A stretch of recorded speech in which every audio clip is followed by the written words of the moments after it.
Welcome to the Mercy University Music Podcast. Thank you. Robert Glad Lilly. to be here. How are you?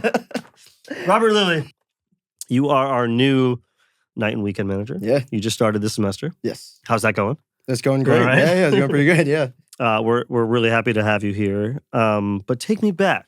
Mhm. I want to hear the musical journey Okay. of Robert Lilly. Yeah. Well, I started being around music. I guess when I was really little, my parents are very much into music. My mom plays the piano and she sings, and my dad, he played bass when he was in college, and then played some guitar, throughout, at least when I was born, and so he never really stopped doing that.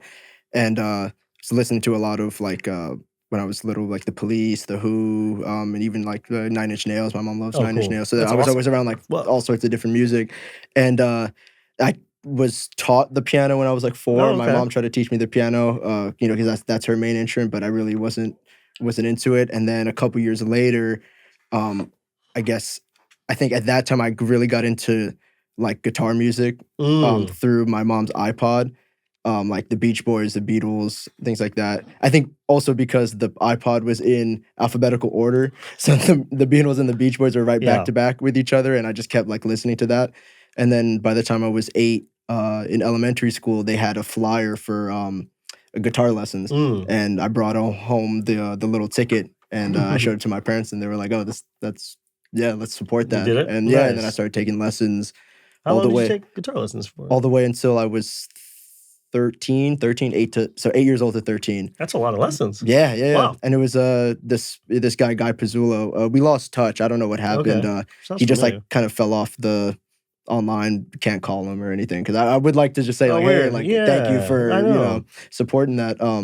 But yeah, he was a great teacher. Yeah, he would play a lot in Long Island, at certain beach bars and stuff like that. Yeah, that was his thing. So what kind of guitar are you learning? What are these lessons? Oh yeah, it was first it started with like just scales and like basic sheet music stuff, was exercises, and then eventually started going into. I guess he looking back, he kind of structured it like going through the history of guitar music, because the lessons after just the scales started being like old rockabilly stuff, and Johnny. I remember Johnny B. Good being like a big lesson, and like good Chuck Berry, and That's awesome. even like Haley in the Comments and stuff. And then eventually it just started becoming like just like jamming. And that's like, cool with because the you're teacher, also yeah. learning like music history as you're doing that. Yeah, Probably yeah. not realizing it, but you're learning. Yeah, exactly. Now Yeah. looking back on Right. it, it was a great I didn't experience. know Yeah. you studied guitar like this. This is amazing. Yeah, I yeah. had no idea. Yeah, I think I mentioned briefly, like, I took lessons, but it was as like a student, long I never time. listened. No joke. Yeah. Yeah, that's crazy. I've taken 2 lessons in my entire life ever. Oh, so yeah. like I didn't have a. Yeah, I wish I did, Yeah. but I didn't really. But were you always playing the guitar, like from when you were This isn't about little? me, Rob. Oh, This is yeah. about you. Yeah, I play guitar. I think like middle school. Oh, okay, cool. Yeah, like yeah. seriously at middle school. Yeah. So probably some. Actually, no. So you started it younger. Yeah, when I was yeah. it was like elementary school. Yeah. Yeah, I think I was. It might have been like 5th grade, Yeah. but like I don't know. Oh yeah. It was Is that- for me. Oh wait, 8 years old. That's like I don't know. 3rd grade. That's like I have no second or idea. 3rd grade. Yeah, I remember when I first got into the room, there were these upperclassmen, the 5th graders. Okay, well, yeah, and they were like, badasses. said this kid is gonna This be way kid. behind us. He's gonna hold us back. Yeah, no, they were saying Really? that. They were in the corner of the room, like the 2 older kids. They were like, this kid is he just started. He's gonna hold the lessons back, Oh man. my Yeah. gosh. That dynamic. This is so off. This isn't even. Dude, they off. were 11. And I was 8. But that never like goes away. There's like I was dropping my daughter off. She's Yeah. 4, and she's like, "Oh, I don't like the little kids or whatever." What? No way. And they're like the little The kids. little with kids, And I was like, "You're 4. What are you talking about?" So it's interesting that the big kids, the fifth graders. Yeah. The dynamics of that. I mean, even when you're in high school, you become a senior. You're like the top dog, and then you go to college, and you're back to like, Mhm. and then you graduate college, and then now you're like in the workforce. It's it always. I don't know. Does that enter your head at all? It's like those shifts are not really. You're just like, No. rock and I roll. mean, I don't know. People won't bully me, I guess. So guitar. Yeah. Cut all that out. No. And so you're learning guitar. Are you learning sheet music? Oh yeah. I learned how to Okay. was learning how to read. And then, but eventually, I just like did tabs because it was easier. Okay. But I can read. sheet And are you music. learning songs? Like, are you bringing songs to learn? Or is he giving you? Yeah. Sometimes, especially when I left elementary school and I was doing it in middle school, so it was sort of just more one-on-one with him. And yeah, we just end up like I would bring up a song. What kind of songs would you bring? A lot of Jimi Hendrix. Whoa, yeah. Jimi Hendrix was fun. What else? I remember. I think more Beatles tracks, like learning like full pieces and stuff, and then trying to remember a couple more. I think there was some classical guitar stuff. I didn't really like it. I liked listening to the music, but playing it wasn't my thing. But you did learn that because I had like a cheap classical guitar in my house, so we ended up like playing with that for a little bit. But it really on my own. It was a lot of like hard rock, like AC/DC. What is it? Some Van Halen. Stuff like that, or Led Zeppelin. Nice. So it was a lot of that when I was in middle school, and then that's awesome. Yeah, and then now I don't play guitar as much. Yeah, I don't think of you as a guitar player. Yeah, no, I don't really play guitar. I do like if it's around, I pick it up, but I guess it's because when I'm making music, I'm never reaching for the guitar. I'm playing on a keyboard. Yeah, that's what I pictured. Yeah. So because this is like all. Yeah, now if I want a guitar sound, I have like a serum pack to sound like the guitar. Yeah. Yeah. Do you think you'll ever pick it up again, or you don't know? Maybe not to record, but I do play like anytime it's around. I like to play some songs. I think almost exclusively. What is it? Velvet Underground. I've been really into that for the last couple months. Amazing. I just like playing Velvet Underground songs. And when did like production and keyboards become? Middle school. Yeah, because my mom had an old MacBook and it had GarageBand on it. So then I would just. Originally, I just like would play with some loops. I actually opened some of those tracks back up, and it's terrible. It's terrible. Yeah. But I was just playing with like GarageBand loops in middle school, and then by the end of middle school, I was actually like putting together like songs. Still just with like loops, but I was trying to like do MIDI drums and putting together songs like that. That's and then so MIDI, like were you actually like? But just on like a typing keyboard. I didn't have any MIDI. But MIDI on so you were entering the MIDI though on the keyboard. That's awesome. That and awesome. Like the built-in loops. I didn't know about sampling I mean, I guess I knew maybe the concept of sampling, but not like how to sample. I wasn't pulling things off YouTube or like records. How are you learning how to do that? Are you just doing it? Like learning it? Or are you at that time in middle school, I was just doing it. So like I had no frame of reference for like what was possible or like what I could do with it, but I liked it. Yeah. I liked doing it. And also I guess I was playing the guitar and learning like an instrument, so it felt like an extension of it. But I didn't know what I was doing. I didn't know what it was called producing. I didn't know what it was called like, mixing or anything like that. But yeah, I was playing around in a DAW. Awesome. Yeah. That's amazing. And so GarageBand as a first DAW is like perfect. Yeah, and then now I'm in Logic. So it it made sense to move. Yeah. That's amazing. And are you like releasing music? I was releasing music a lot in high school. The end of my freshman year, I got into like lo-fi hip hop, like jazz samples and like putting, like laid back hip hop drums over it. And I was doing that for maybe 2.5 years. And then the pandemic hit. I started doing like short films in my free time. And then I was working on like writing like movies, like not intending to like make anything, but I just wanted to write a lot, and I really got into movies at that time. And then towards my senior year, I wrote an album, a music album, and that was the first time I was using my own voice. So the pandemic was your junior. Well, I mean, it was junior, senior year. Junior, senior. Oh my gosh. No, I loved it. You loved it? Okay, we'll speak on that. Yeah, because I don't think I would have written a script. Like I wrote like 2 scripts. I made a whole album. Found used my voice in music for the first time. Really upped my skills in mixing stuff. Because I mean, it's perfect because I didn't have to worry about like I'm the age where I didn't have to worry about my own bills. Or like worry about anything like that. I didn't like. But you didn't like care. A job didn't impact you didn't me. have like the college. You didn't have like the high school. Like, did you have a prom? Like, I don't know if you care about a prom. Oh yeah, we still had a prom, but not at the school. It was just a bunch of kids. We went to Tompkins Square Park in Manhattan. We just did that on our own. On your own. Yeah, I think the cops came like shut down. They shut down some bands. Yeah. Yeah. So, but because you just covered a lot, and I want to dive into a lot of that. But because in like I know I'm a lot older, so like in high school, it's fine. I'm not worried with that. But in like high school, like bands. Like there were like maybe 3 bands that like even made like 1 or 2 songs. Like it was not as easy. It's the same thing. Even in like the underground like punk scene in the city and in Brooklyn and Lower Manhattan. Yeah, no one like it's released, pretty rare no for like a high school person music. to like be putting out music. And so you're putting out music. Yeah. I mean, I had the time. That's what I'm saying. Like in the pandemic, I probably, if it didn't happen, I don't know if I would be making music as seriously. Okay. I probably would still have studied it and came here, but okay. I don't know if that would have happened. So that was a good experience. Yeah. I mean, I hate to say I had a great pandemic in that sense too, of just like being able to do a lot of music and I mean, it was I mean, people worked remote before, but the pandemic was like, oh, you can like make full albums apart, like totally you apart. Just need a preamp, a microphone. Yeah, I mean, a lot of what I was doing for people was like setting them up to like be able to do stuff at home. Yeah. And I feel like a lot of people haven't gone back. They've just like, oh, this is how I make record stuff. And it's I think it was like remote. A long time coming too, like mid 2010s. Yeah, like even like bedroom pop became a whole genre. Like the aesthetics of recording at home were, considered cool. And then now, everyone's doing it. Yeah. But then I want to stay on music, and then we'll hit the video stuff because I know there's a lot of video questions I have for you because I know you're like our go-to video guy between you and Aaron. Shout out Aaron. Shout out Aaron on the 1s and 2s over here. That's binary code. That's what computers do. 1s and 2s. Yeah. I meant 0 and 1s. Yeah. Let's take that again. Keep the edit, but don't keep the edit. You know what I'm saying? You know what I'm saying, Aaron?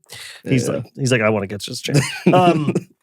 Okay, so you're making music, and then senior year, are you deciding? You weren't in like the school band or anything like that? Like, no, I don't think we had. You guys didn't have that. Okay. Oh, did you have any music technology at the school? Or no, I was in there. But we did at majors though. Like the end of sophomore year, you can declare like a track that you go on, and then I picked the media one. So it was like Premiere Pro, like the Adobe Suite, how to animate, how to edit video and stuff like that. Yeah, there really wasn't AV stuff or anything with anything with audio specifically, but I was like doing that while learning how to like do all sorts of other like Adobe creative stuff. Yeah. And then what made you decide you were going to go to like a university or college for this stuff?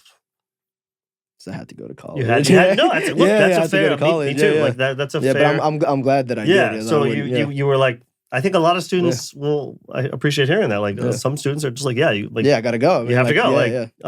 Like my parents did before me. They worked really hard to go to college themselves. I was like, okay, got to do it. Yeah. That's fair. And so, why here though? Like, why? Not that this isn't like this is a mercy podcast, obviously, but like, I mean, at the time, I'm sure now maybe there's more. It's more visible to see other schools have like a program, but at the time, it was this in NYU.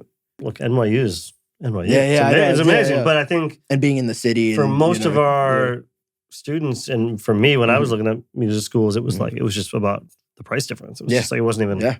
It's just that's it. Yeah, like, it makes sense. If I could afford NYU, sure, but like it's just so.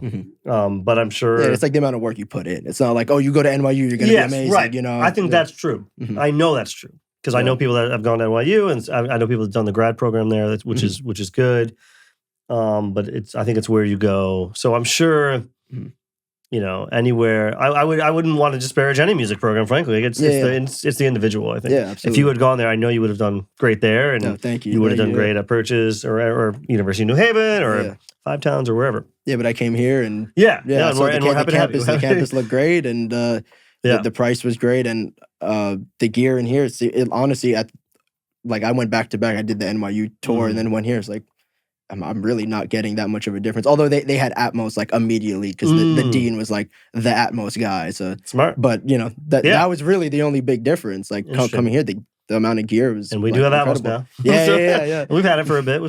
Now. But that's good. Yeah, and they've been pioneers on newer technology too. I mean, look, NYU is amazing. But we're holding our own. So you come here. Yeah. And.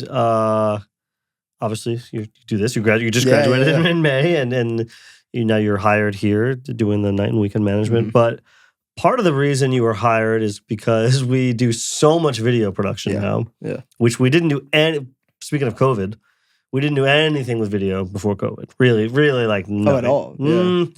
Like anything we did video wise, we tried to collaborate with other people in other departments, and how did that go?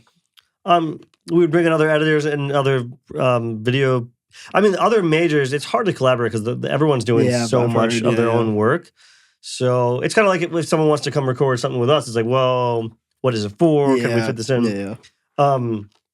So it's no disrespect to other majors, but the amount of video stuff we started to do, and the initial thing was like the peak stuff. It's like we had all these peak performances. We had all these amazing artists. And that was going on for a little while, right? We've been doing those since 2016. Wow. Yeah. Were you born in 2016? No. Yeah. I grew up fast. So yeah, we were doing those for years, and I don't think we did video for them until 2020. 2 or 3, something like that. Like so, I mean, we've been pretty recent, yeah. Yeah, like the video stuff was within the last 3 or 4 years. 3 or 4. I think about 4 years, 3 or 4 years. So not that long, but and COVID was a big part of it too, because we had to make all this online video content because we couldn't have classes here. So all of a sudden, overnight, we had to just remake these videos. Actually, you're remaking. Oh yeah, you're remaking some of these right now.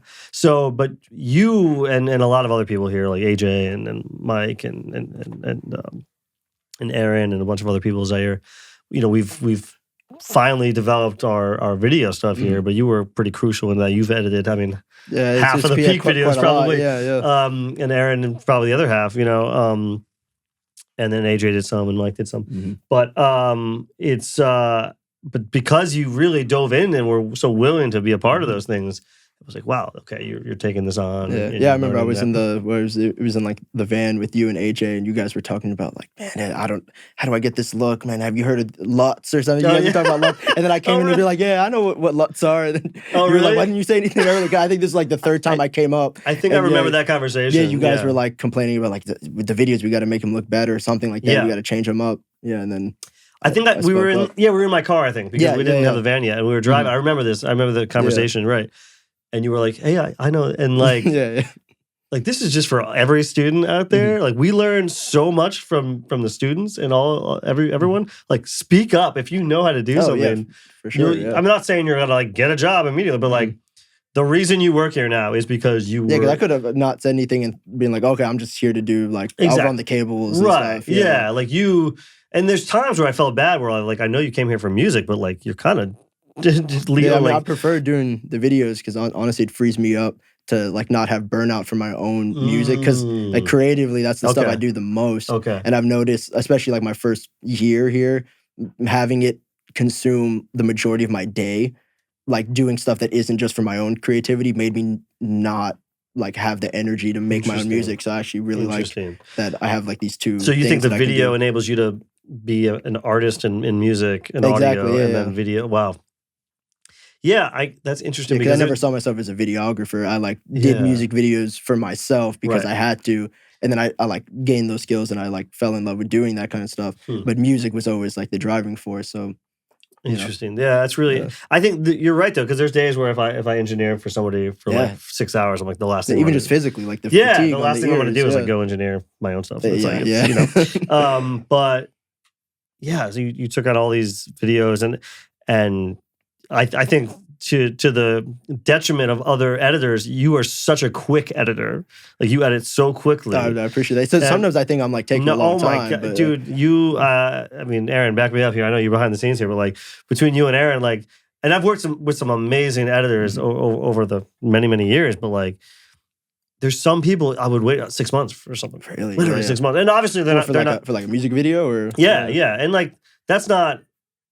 And there's friends of mine that I don't want them to hear this and be like, no. I'm not talking about them. There was other like professional things that we've done. And of course, I know people aren't working on it for 6 months straight, obviously. Like, they got other stuff. When I work on an album for a year, it's like, I'm doing many things at once. I get that. Course, but like, getting something done in a timely fashion, obviously it needs to be good, but getting something done and actually deliverable is like really important part of it. And we deliver a ton of this content pretty it's a lot, and you work for other people even doing the content too. With AJ, you mentioned AJ, and I'm doing edits for him, So it's so important that it's like gets done. It gets done at a quality, but also just the fact that it gets done and delivered.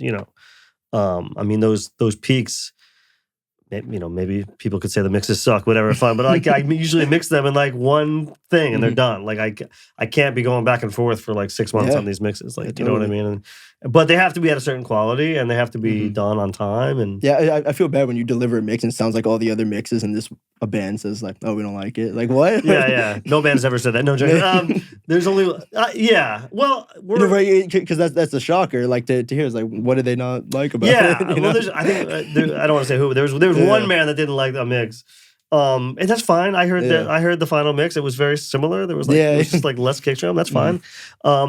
There's a lot of reasons why bands would say they don't like live mixes. Whatever. I mean, especially even on my own stuff. Like when you just edited the Founders Fest. I'm like, that video. It's like clipping at the end too. It's like I'm like, I don't really like that mix, but that's because I didn't really love how we wasn't my favorite show we played. Yeah, it's gonna sound different no matter where you go. Yeah, but I don't know what we're talking about now.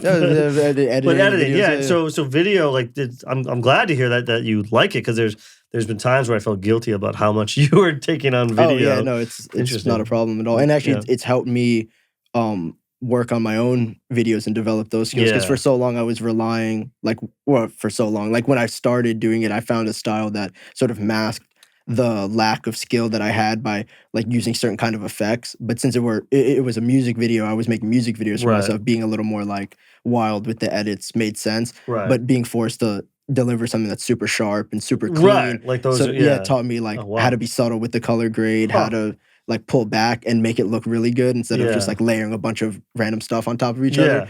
So now when I'm working on videos for my next project, it looks better than if I didn't do all of this, like more like professional work, Yeah, and video, it's just it's like I know enough now to get me into some trouble with it, but like it's I'm not a video person. I'm just not a video person. You guys know this, and it's but I do know it's almost like a producer. Like I know it looks good. Like there's been times I come to you like, dude, I don't know what's wrong with this, but it doesn't look as good as something else, and I'm glad that we've developed that. And even just like we had this stupid thing with like the switcher versus the internal SD cards for like 6 months. It couldn't do 4K. Everyone was I was kept saying it for months. Like I was like, it doesn't look as good as the SD cards. And then it was like, it's just like 5 minutes extra of work, like just pressing the buttons manually.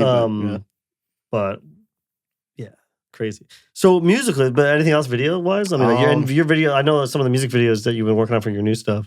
I've seen some of them and they're insane. Yeah, and what you have seen, that's just like we're reshooting that. Okay, because that was just I did it. It was for the senior project, and I shot that video until the morning or like midday, the day before it was due in the dorm, and I edited it here overnight. Okay, yeah. But that is just like a sort of like a proof of concept, and now well, it was great then. So and it's if people don't know, it's a collaboration with my girlfriend Chloe, and we really developed like a language for it. She's doing all the typography for it. She's a graphic designer, and she's also at Mercy doing graphic design. And she's singing on the stuff too. Yeah, she's the lead vocalist. She's gonna be the performer. We're doing like choreography and stuff like that, and now we've developed like a visual style, so we're really excited to. It's such a great project. I can't wait for it to come out. That. Yeah, it's really fun. It's a really cool project. Is that the focus? That's like a main focus of yours? Oh yeah, right now absolutely. Yeah. I mean, it's been since like I had to do senior projects, sort of lit a fire under me, and that's when we really like looked at each other and like, okay, let's do something. Let's actually like put the skills together and make something. Yeah. Yeah. When's that gonna drop? Singles are set to start in January or like late January, early February for summer 2026. Amazing. Yeah. Amazing. Well, the world's not ready. Yeah. No, it's awesome. And you're available for people can hire you to do video stuff, right? I mean, you do all kinds of video stuff, and you've done a ton of stuff. The Peak stuff and stuff for me and AJ stuff. So you did the tour video for Mercy, for the music program. That guy came out amazing. So all kinds of like corporate to like indie rock to all these other different things. But musically, where are you at? I mean, obviously that same project. That's musically that record. It's pop, dance, electronic music. So pulling from a bunch of influences.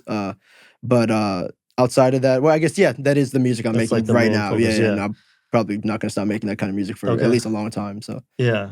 And are you collaborating musically with other people? Actually, there's an alum, Lucas McWilliams. He's a great EDM producer. So he's coming in to spruce up like three tracks I sent him. So just like really, bump it up. Great. Yeah, he's great. He goes by Boohoo, Buhu. Yeah, fantastic producer on SoundCloud, and I think he has music out. Yeah. I think on Apple Music and Spotify now too. Yeah. Do you have stuff? I know you've taken down some stuff. Do you have anything out right now? I took down pretty much everything except for my SoundCloud because that's where I would put all my like remixes and electronic stuff, which is actually that's funny. During the pandemic, I was also doing that on the side because the record I was working on was like guitar and vocal bass and like more kind of like indie rock stuff, but that's gone now. And the only thing I left up was at the same time I was doing a lot of like hyper pop and electronic music and like doing like funny, unusual like mashups and stuff, and like posting it on TikTok and like seeing if it can go viral or something like that. But I had some stuff go viral. Yeah. Like one or two remixes have like over 1 million views now on SoundCloud. Yeah, but I kept all of that up because there were like the people who are on my SoundCloud. I don't even think they know I did like a guitar kind of record at all. But yeah, there's people on there that I definitely want to keep as like a community. So like they're primed when I drop more music that's in that vein, but like original music. So yeah, on my SoundCloud you can hear some stuff. Yeah. And you're in Logic. Yeah, Logic. Yeah. And are you like, because I know a lot of students are engineers, like are you producing other people or engineering for other people, mixing and mastering at all? Or no, I mean I'll give like advice if someone asks for it, but yeah, no, I'm really. It sounds like you have your hands full with a lot of I'm doing projects, the video stuff and really sinking my teeth into like my own project. Yeah. Nice. Yeah.